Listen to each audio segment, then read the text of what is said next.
बेटी के लिए उसके पिता से बढ़कर कोई नहीं होता, लेकिन जोधपुर के लूनी थाना क्षेत्र में एक पिता ने हैवानियत की सारी हदें पार कर दी। उसने अपनी ही 15 साल की बेटी से 2 साल पहले कई बार दुष्कर्म किया। विरोध करने पर जानवरों की तरह पीटा।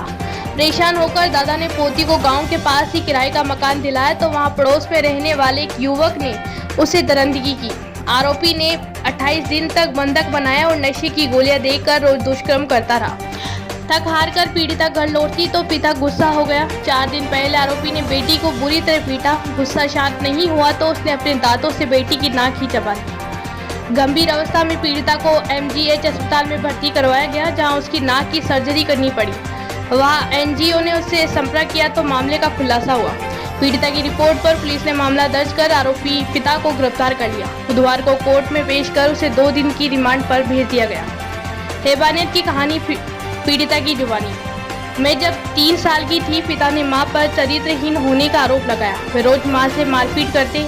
एक दिन मां घर छोड़ गई। मां, पिता, दादा दादी व ताऊ ताई जी के साथ रहने लगी। दादा दादी मेरी देखभाल करते। पिता ने कभी मुझे स्वीकार नहीं किया। ताऊ ताई जी भी उन्हें अच्छे नहीं थे। बड़ी होती गई तो पिता का गुस्सा बढ़ने लगा।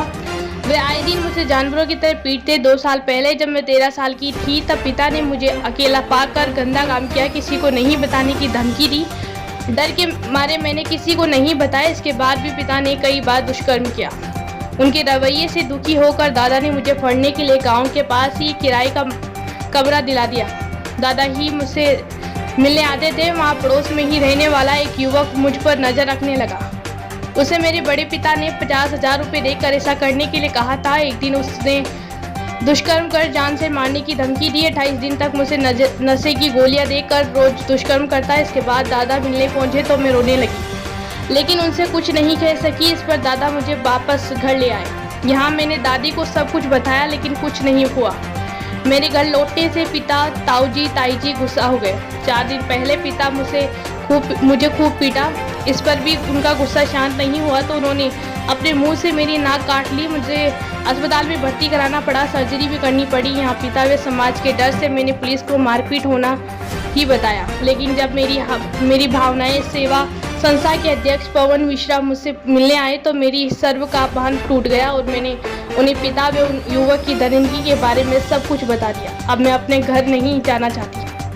अब दादा पर मुकदमा वापस लेने का दबाव। सूत्रों ने बताया कि अस्पताल में किशोरी से मिलने के लिए उसके परिजन में कुछ अन्य लोग आए थे। उन लोगों ने उसके दादा पर मुकदमा वापस लेने के लिए दबाव बनाया, साथ ही धमकाया कि अगर ऐसा नहीं हुआ तो परिणाम अच्छा नहीं होगा।